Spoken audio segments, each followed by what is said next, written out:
Premed Office Hours, episode 180. My name is Dr. Ryan Gray, the co-founder of MAPT, founder of Medical School HQ, author of some books, host of some podcasts, colleague of the great Courtney Lewis, former director of admissions at Burrell College of Osteopathic Medicine. Good morning, Courtney.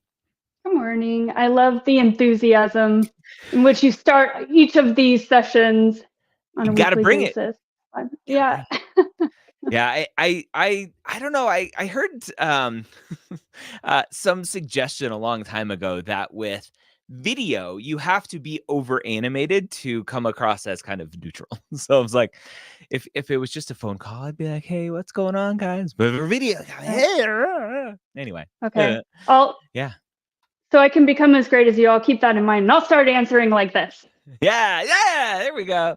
You just become a little caricature of yourself to come across, to be engaging. It's fun. It's fun. We are the Medical School HQ Advising Team. We're part of the advising team.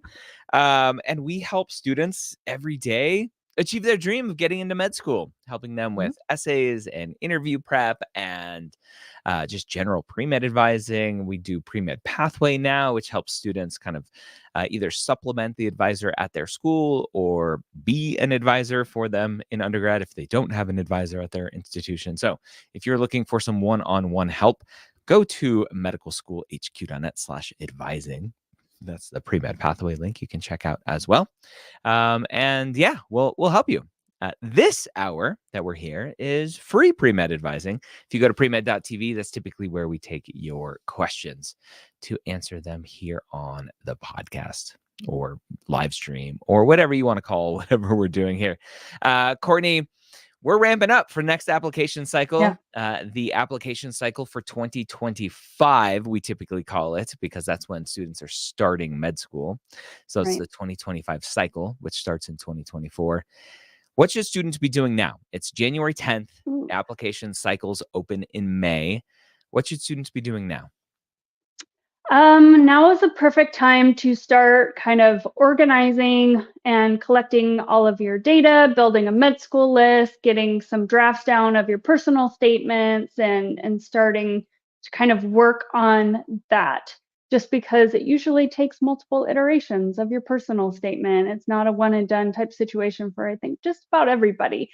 So working on that would be smart, and then building the med school list.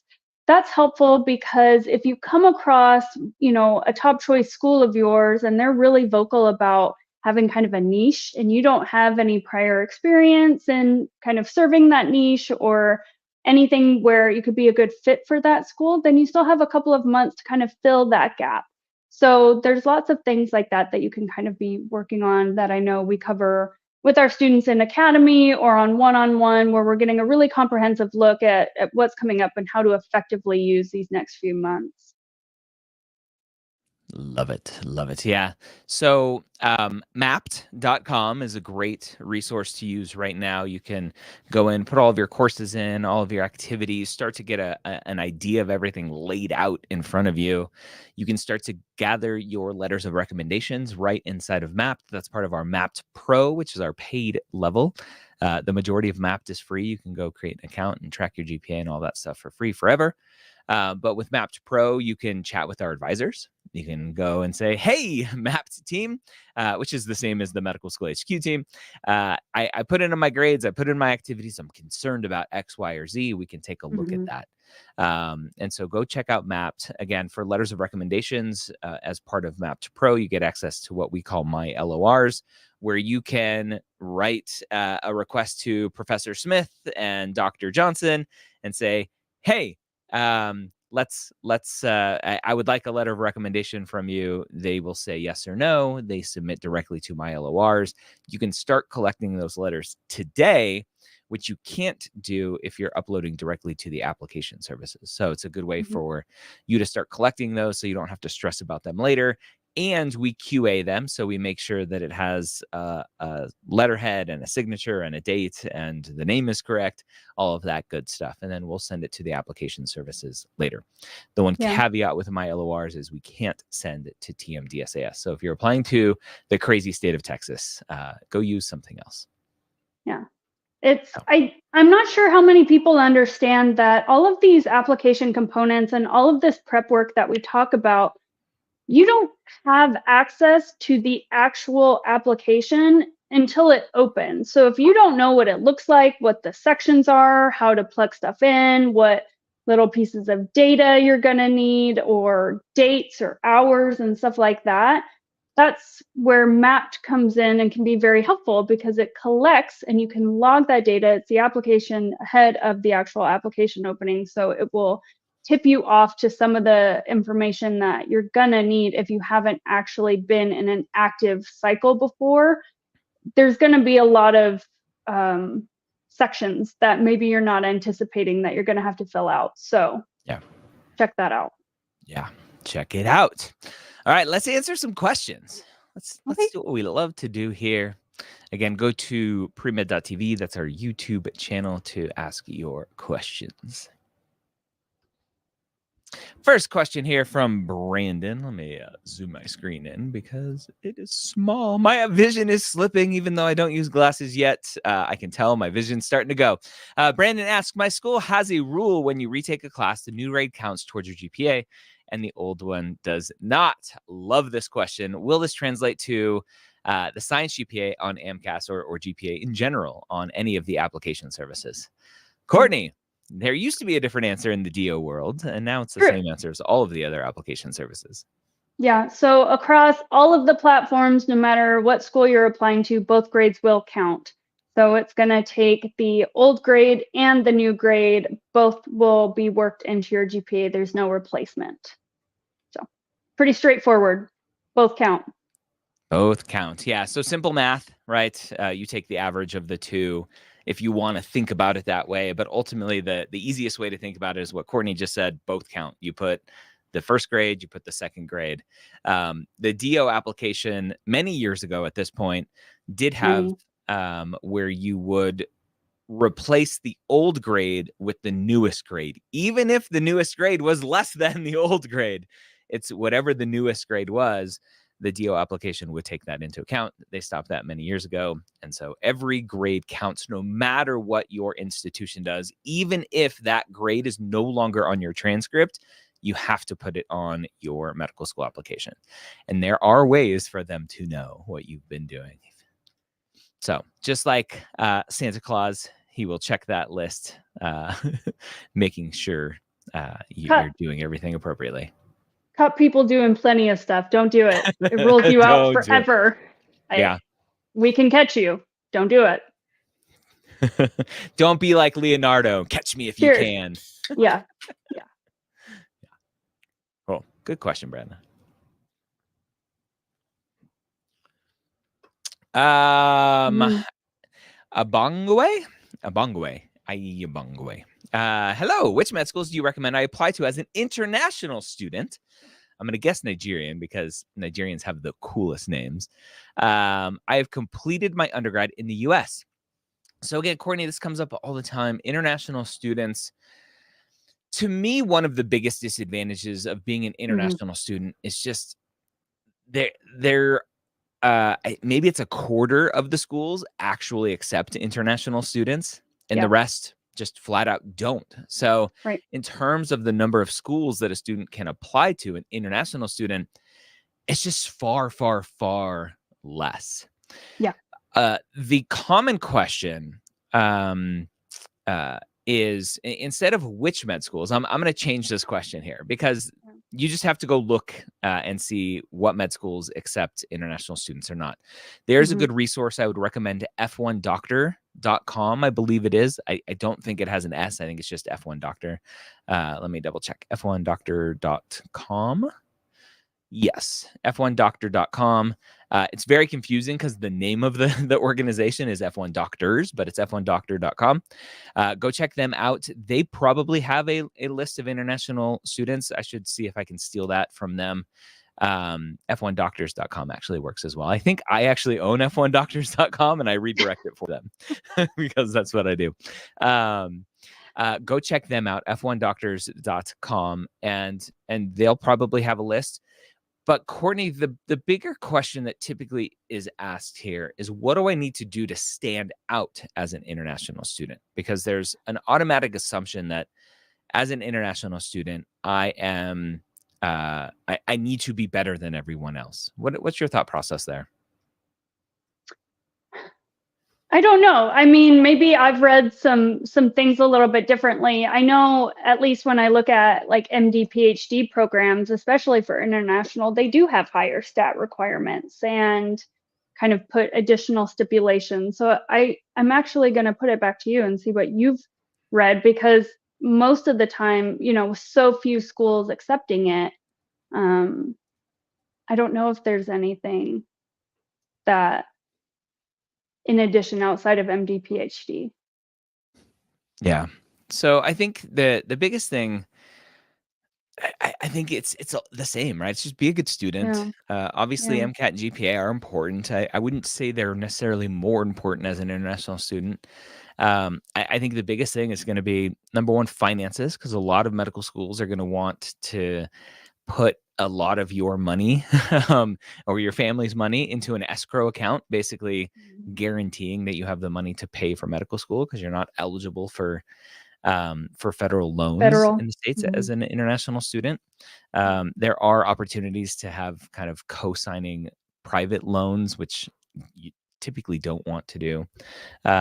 So I think just you just be a good student and apply to the schools that you can apply to, that you're eligible to apply to, and cross your fingers. But yeah, all the normal stuff that we talk about in terms of being a competitive student, being a good student, apply to international students.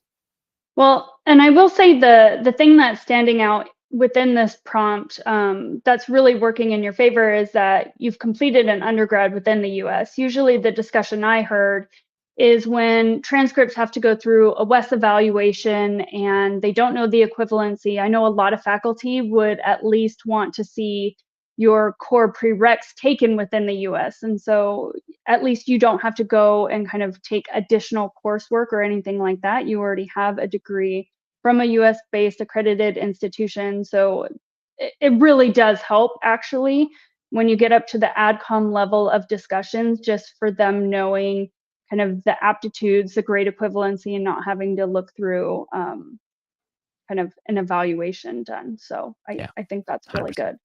That Yeah. helps.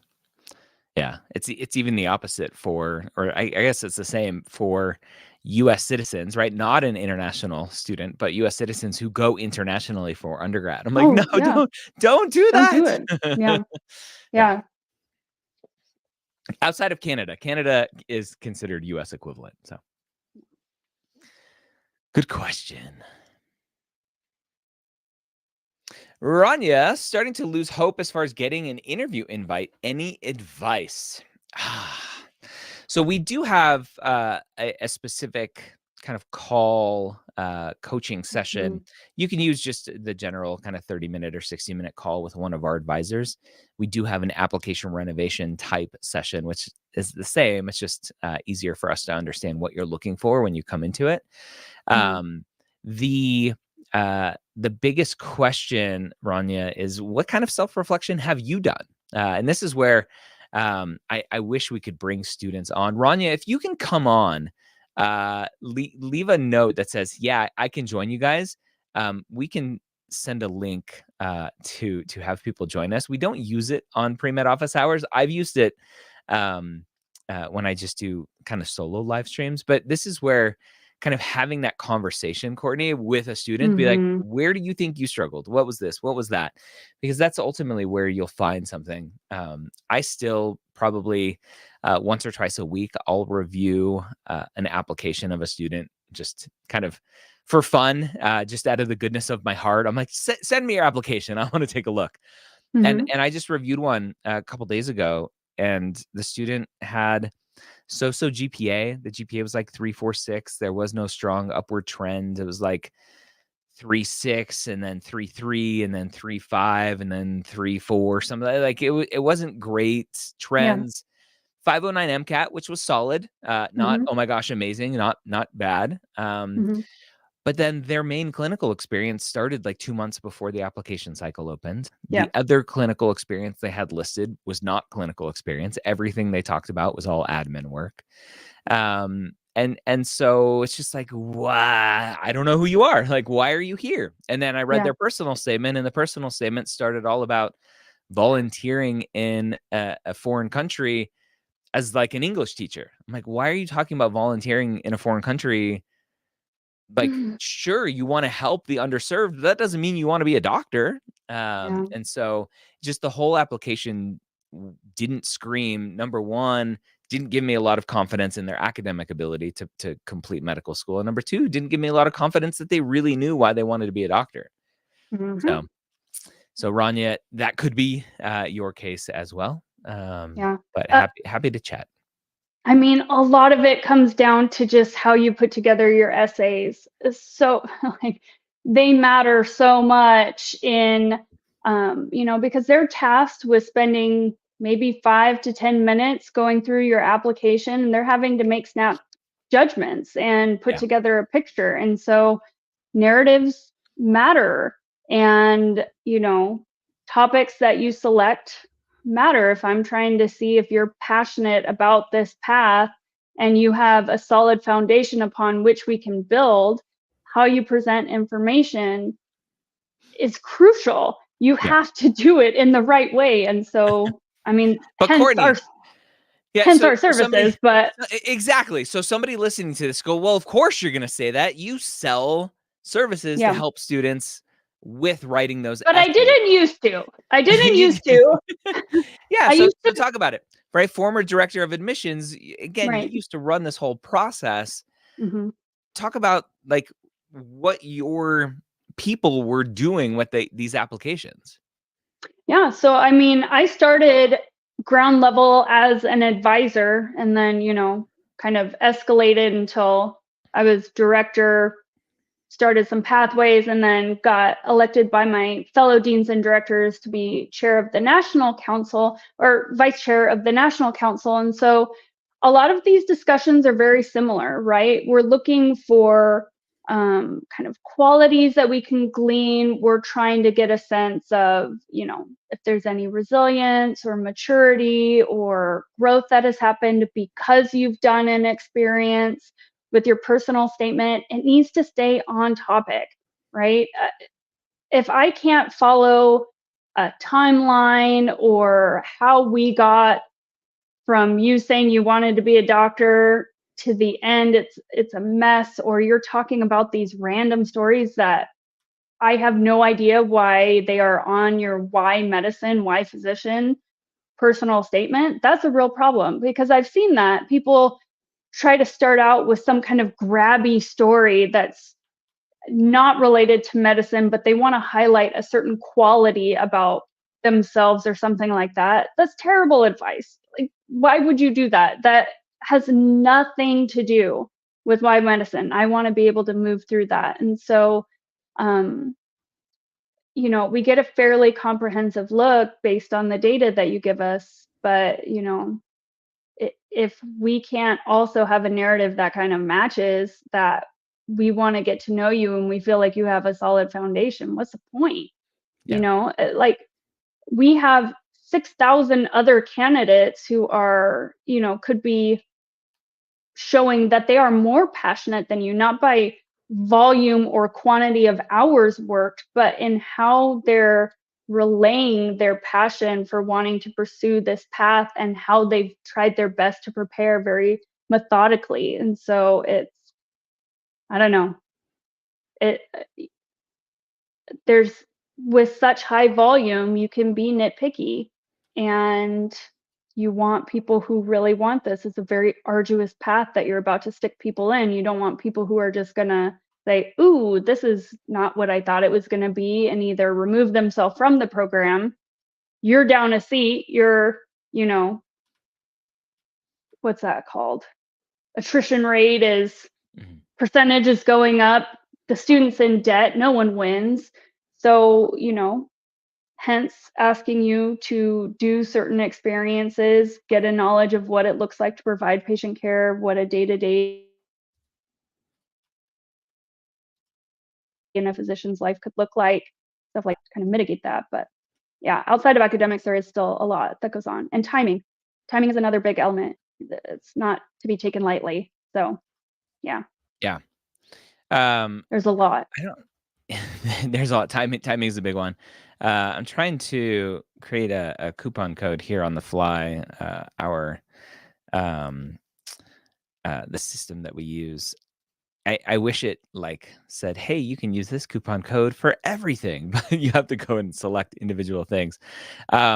So I was just going to show here real quick because it's a little confusing. Let me share my screen. We changed our essay editing kind of packages to make it, I think, easier for students to work with us. Yeah. And so if you go to Medical School HQ, so let me just show you just on the main page, if you come up here to the advising tab and then go to essay editing, right? Most of what we do a ton of application cycle advising. You can check that out if you want from A to Z. But if you come here to essay editing and you scroll down, it's very different than what you'll see other companies do in terms of how they operate. You can see here that we now do character-based essay editing. And this is beneficial for a few reasons. Number one, everything that we used to do before was kind of multiple edits. And not everyone wants multiple edits. Sometimes they just want eyes to be laid on it for either final validation, kind of yes, you're good to go, or yeah, let's tear it apart and go, and then I'll see if I need some more essay editing or some more help. And so we have 6,000 characters. That should be good enough for a rough draft of a personal statement, right? All of the personal statements are either 5,000 or 5,300 characters. So you can go over. If you use the coupon code, I was just creating it, and it might not work here immediately, but if you just use the coupon code PMOH for Premed office hours, it'll save you $50 on any of these. And what you can do is up to 6,000 characters, you submit it. One of our advisors will look at it. We don't outsource our essay editing to English majors. It's our pre-med experts that are reviewing these. It's me. It's you. Yeah. It's me. Feedback. I'm editing No it. problem. It's me. Get your feedback and go, okay, great. I'm on the right path. I don't need to see you again. Or, oh, shoot, this is not the feedback I expected. Let me schedule a call. And you can see there is a discounted call available when you sign up as well. But where the benefit comes into as well is for secondary essays. A lot of times students have an issue with one secondary prompt or two secondary prompts. Well, guess what? We have 3,000 character kind of package here where one essay prompt or two essay prompts or 3 or 4 activity descriptions. You really are struggling with 3 or 4 activity descriptions. Those are 700 characters each, 3,000 characters. That's what? 3 or 4 of those that you could submit for feedback. So think about your process, think about where you're struggling, what you really need help with, kind of add up the potential character counts, come purchase one of these packages and go from there.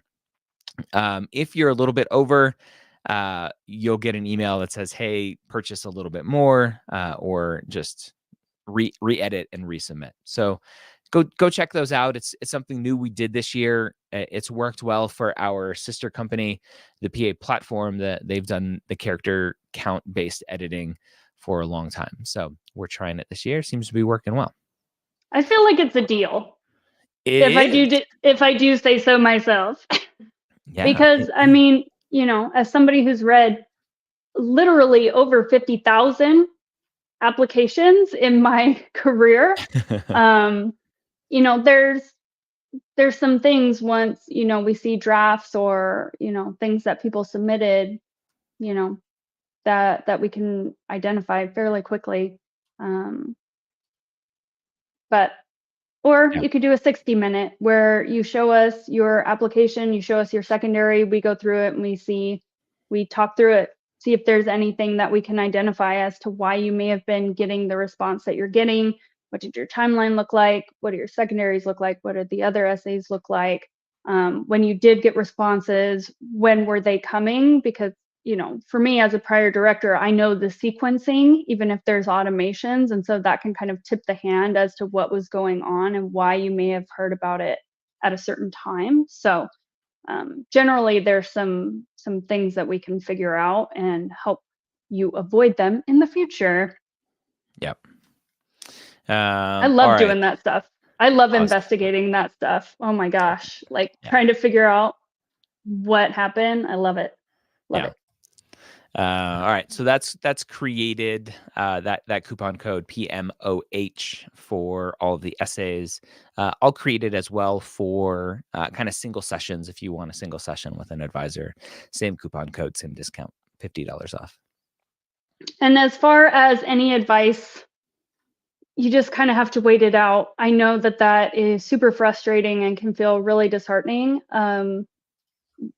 Most schools don't want contact. They don't want you pestering them. When they have a change in status or they have information for you, that they'll reach out. So, obviously check your spam folder or your promotions folder just to make sure it's not going there. I know some of mine, because I would bulk send out emails. So if a certain thing on your browser didn't like bulk where it was over 20 people, then it may be kind of changing them. But I would say most pre-meds are aggressively checking all of their inboxes. So I'm not super concerned about that, but it's just a waiting game. And then, if you're thinking, okay, well, this is January, the schools that were my top choice are now kind of completing their interview season for the most part.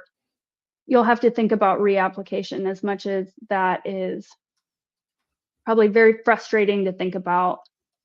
If you can give yourself a buffer of these 5 months to not only refresh your application, come up with a new strategy, you also have time to fill in any gaps or kind of missteps, and you have enough time to actually make a difference in those areas ahead of the application opening. So that's what I'd encourage you to do.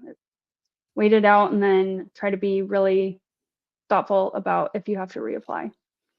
Yeah, and I had a former director of admissions on our podcast a long time ago about reapplicants, and one of the biggest mistakes are students who just kind of knee-jerk go right into the next application cycle, haven't done the sort of reflection or talking to advisors in terms of where their application was lacking, and then they just reapply with the same application, right? Which is like the definition of insanity. Don't do that.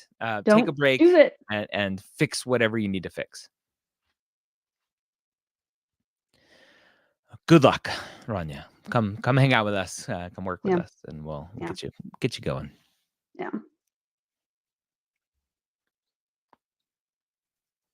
Andres, I'm an EMT in an area with a low call volume, 2 to 4 a day. When not on call, I take a clerical role, scheduling supplies, etc. Does mentioning this impact my clinical hours? How to explain in the activity? Courtney, this comes up all the time, specifically the EMT world, where, a lot of times you're sitting around waiting for disasters to happen.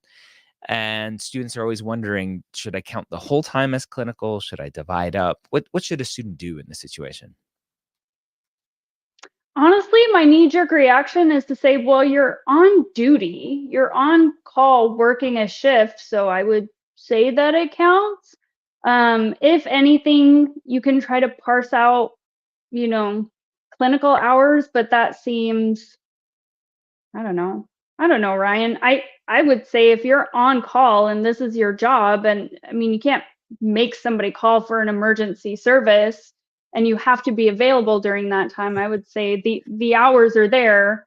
It's good that you're at least finding something to be busy and do in the meantime. But I would say in other situations, I would want somebody to be very clear.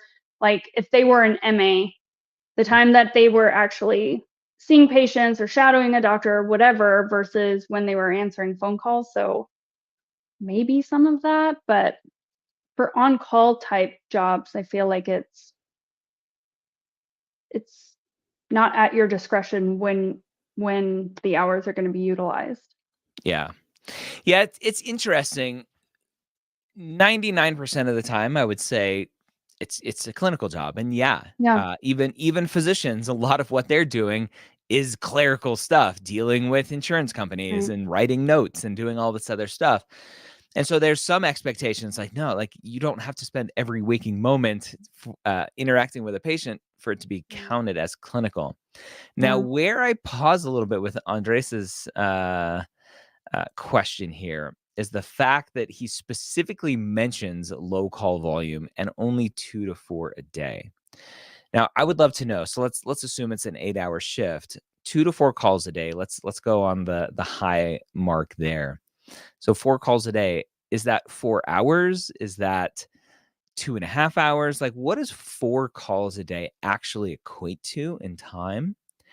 And I would say if there's a big discrepancy, if it's only like 30% of your day is in a clinical kind of setting, I may say let's not be a little overzealous with your clinical hours and maybe downplay some, and then potentially if you have the room, split it out into the other duties because there's still some value in what you're doing and you can still show impact there. So that's my one Yeah. hesitation is if Right. there's a really big discrepancy. Yeah. Agreed. Good question. Which master's or SMP programs do you recommend that offer admission to medical schools or at least an interview? Yeah, so kind of the same question that she asked before. You're asking a very specific question. We don't keep lists like this. You have to do your homework. You have to explore. And again, you're going to run into the same issue as an international student. Who's going to accept you and whether or not they accept international students. So same answer. You got to do your work. Mustafa, does our school for undergrad matter for med schools? Courtney, super common question, especially for the pre-med parents out there helping their high school students pick a college. How much does undergrad affect med school admissions? Not very much. Honestly, I mean, maybe there's a couple of kind of elitist schools that may feel a certain way, but for vast majority, it doesn't matter much. How you did at school will matter much, much more, and what you did with it. So it's a 4-year institution. Great. Did they give numerical grades instead of written feedback for classes? Great.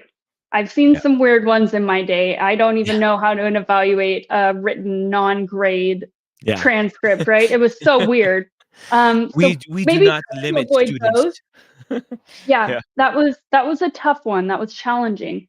It was from Washington. So it was in this neck of the woods. I know the university. So outside of that, it's what you make of it, you know. And it's something kind of outside of your control. If like 1 or 2 AdCom members feel a certain way about a university, that's their issue, and you will never know. You will never know. And most of the time, that is not the case. As long as it's 4-year institution. Yeah. So get out of your mind. Like, well, I went to Harvard, and so my 3.4 is basically like a 3.9 from the state school. No, like there's no equations out there. Even Harvard. Harvard. Their transcripts used to bug me because they black out all of the first-year grades. They're blinded. So you have to release those grades or have the registrar release those grades. So like for your Gen Chem and your Bio 1, it was so tedious to deal with those transcripts. And I know. And sometimes honestly, if you go to some of these schools, there may be word on the street that they're kind of inflated. The grades are a little bit inflated because they want their stats to look a certain way. So it doesn't always even work in your favor. So this is something, put it from your mind, go where you need to go to thrive and be successful. That will matter so much more to every university that you're going to be applying to for med school. It's almost a non-issue, I would say. Yep.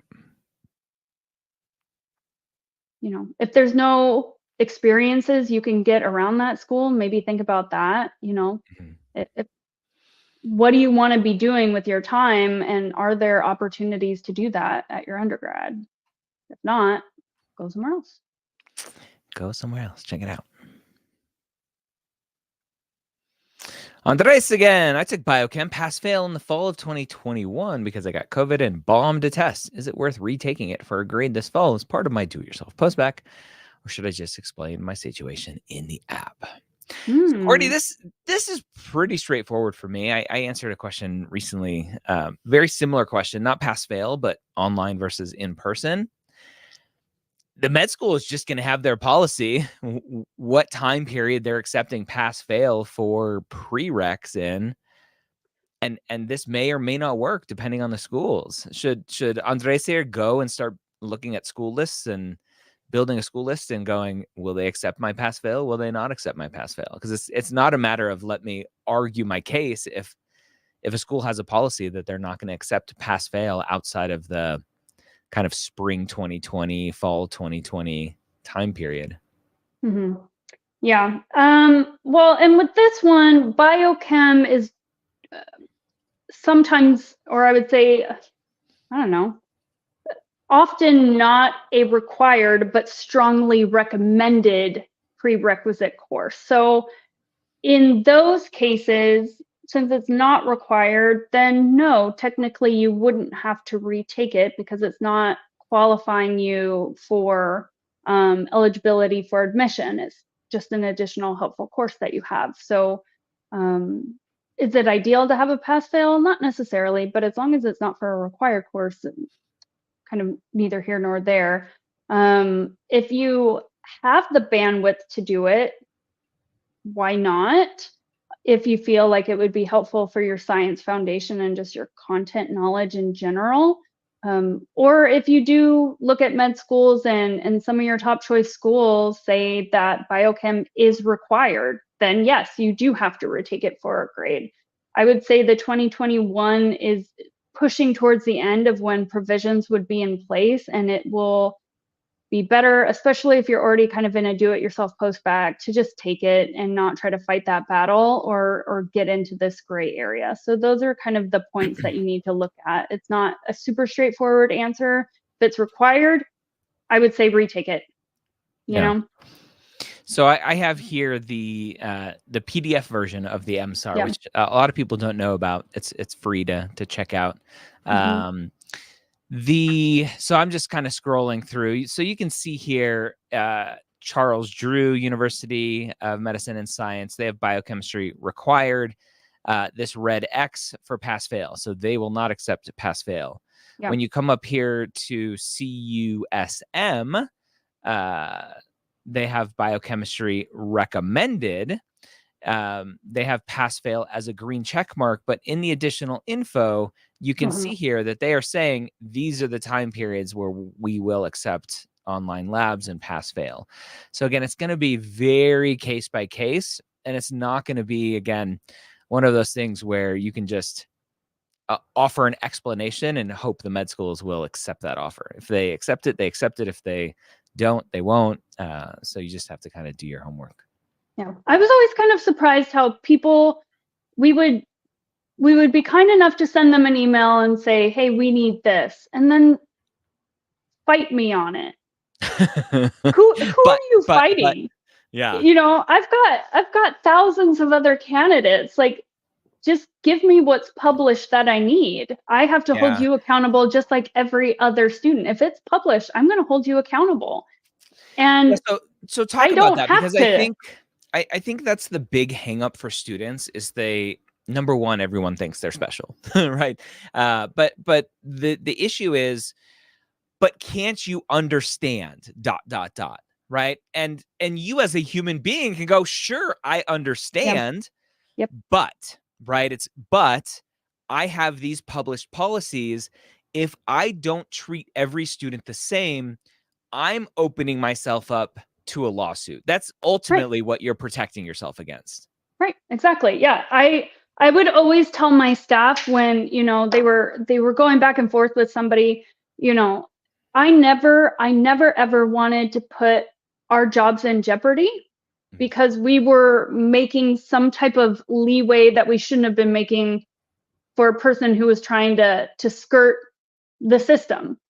Yeah. That was not going to happen. You know, we weren't going to jeopardize our careers for it, and it would be unethical to do for the thousands of other candidates who did go above and beyond to meet those metrics and apply. So you can tell I'm getting all riled up. Like, don't do it. Just put in the work. Don't look for these little nitpicky things or fight it on it. You know, just do it. Just do it. You're going into a competitive program. There's a reason why they want it. They're not going to give you any concessions. Get done what you need to do. Yeah. Period. Yeah.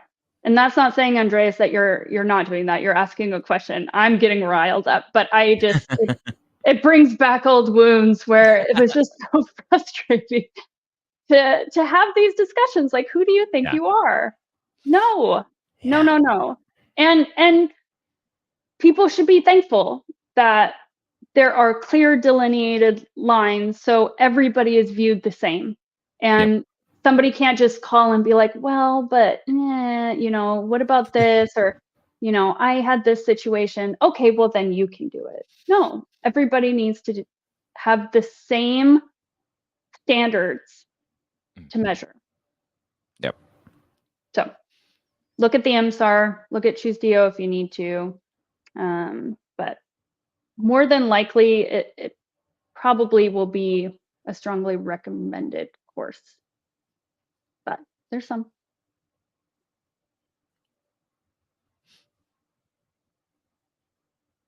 Kate, is taking care of your sick parents a decent watering event? Good You question, tell me. Kate.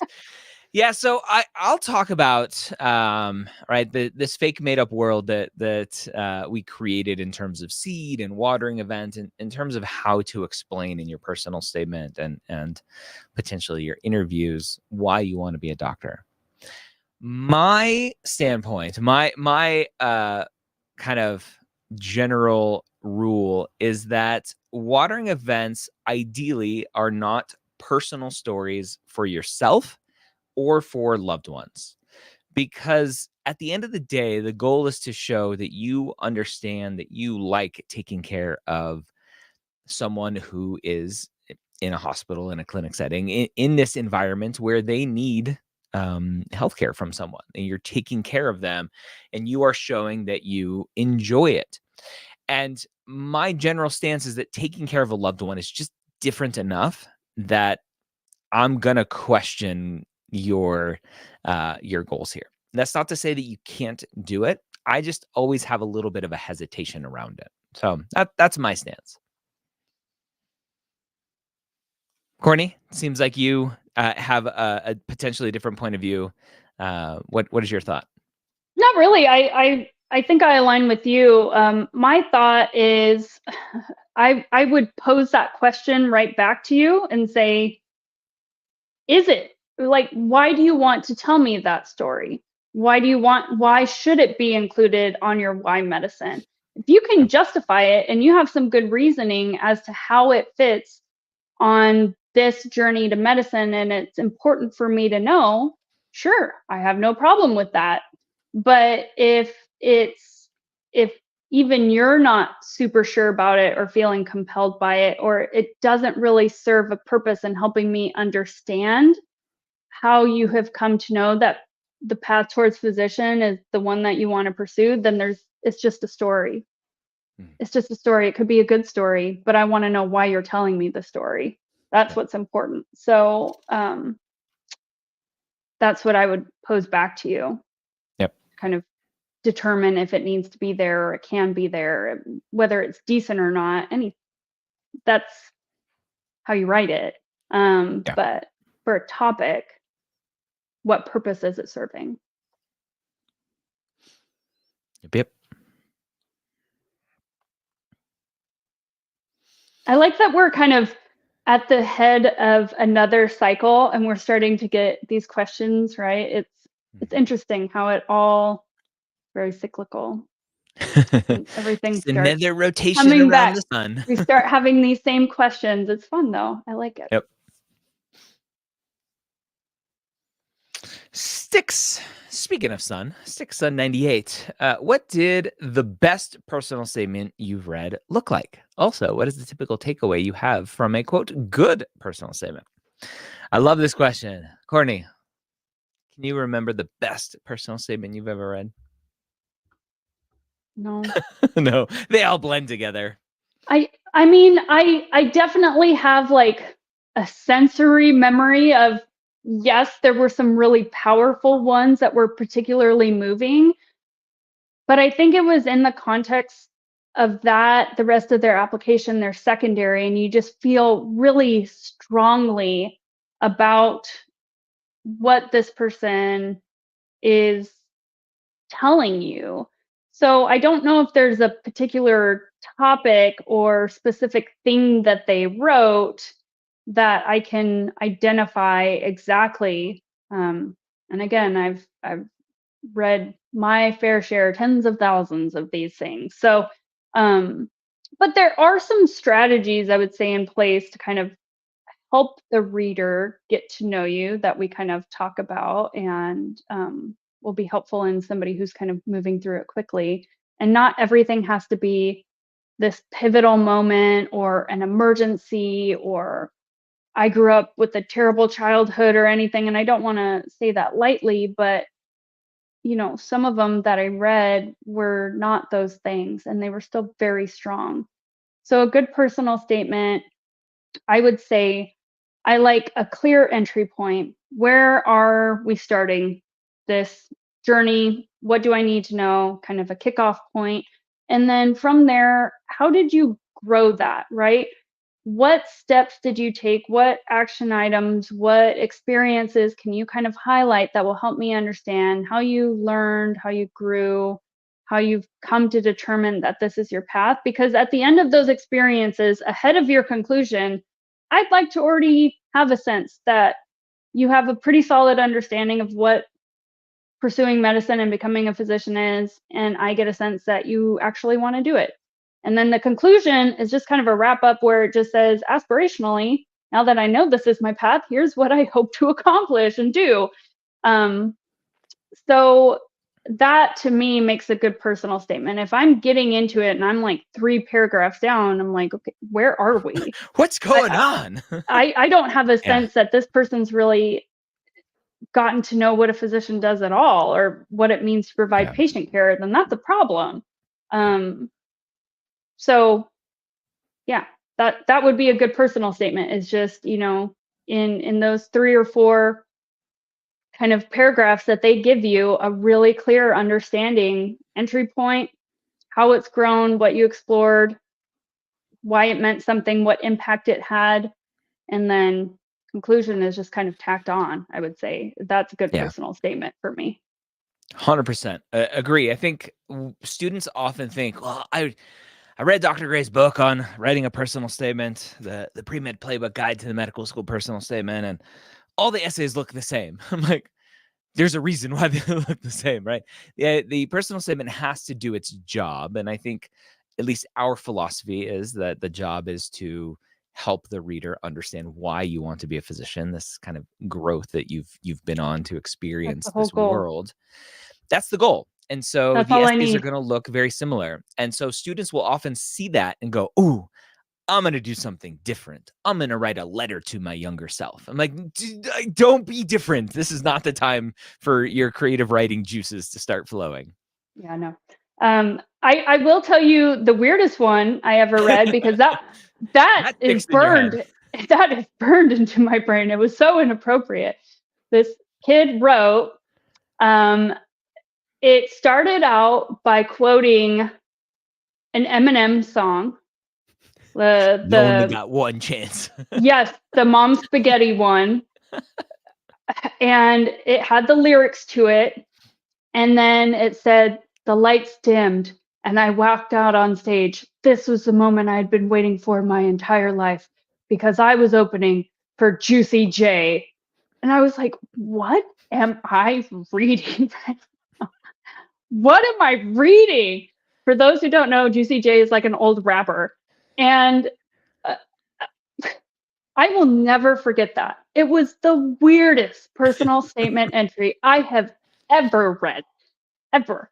And so don't do that. No. No. But I think a lot of people with the unique element, I get asked that a lot. I got asked that throughout my entire career. And honestly, I can recall 4 or 5 main topics that really kind of kick off this journey. Either I had my own health experience, I had a health experience with a loved one, there was an emergency, I felt helpless, I've always kind of liked science and gravitated towards this, or I saw a physician and it opened the door to this pathway. Like, that's it. They all kind of fit under that vein. So I'm not looking for anything new. Year after year after year, those themes repeat. But what I need to know is, what did your journey look like? How do you understand this? And can I get a sense that you actually want to pursue this? It doesn't need to be this, really unique take on it. I just need to know those things. That's the purpose of the personal statement. That's it. That's it. Yeah. So this is a perfect time to talk about, kind of as we wrap up here, premedworkshop.com. In an hour and a half or so, I will be doing a workshop all about storytelling and why I think it's so powerful in the medical school application. Not storytelling in terms of creative writing, as we were just talking about, but just storytelling in terms of telling your story and ideally not selling yourself. And I have a great workshop that I've been doing now for a couple of years, talking all about that. So go to premedworkshop.com, register for that. Even if you can't make it live, you'll get the replay. And we will be also kicking off Application Academy for the new cycle. If you've been waiting to sign up for Application Academy, you can do so now. I believe it's open as of right now. Let me just double check. applicationacademy.com. Some of those workshops that we have coming up, we have a lot of people attending. Yeah. Yes. So come hang out. Application Academy is open, and we'll get you going. So, all right, Courtney, thanks for hanging out. Another episode of Premed Office Hours in the books. Remember, use that coupon code PMOH to save $50 off any of our essay editing or single session calls. For a discount on me. Discount on me. Okay. We'll save some people. Let's reframe it. We're not discounting you. We're saving them money. I like that. I like that it's accessible. That's a big part of that. So thank you, everyone. Happy New Year. We'll see you soon. We'll see you next week. Premed Office Hours every Wednesday, almost every Wednesday at 1 p.m. Eastern here at premed.tv. Have a wonderful week. We'll see you soon. Bye-bye.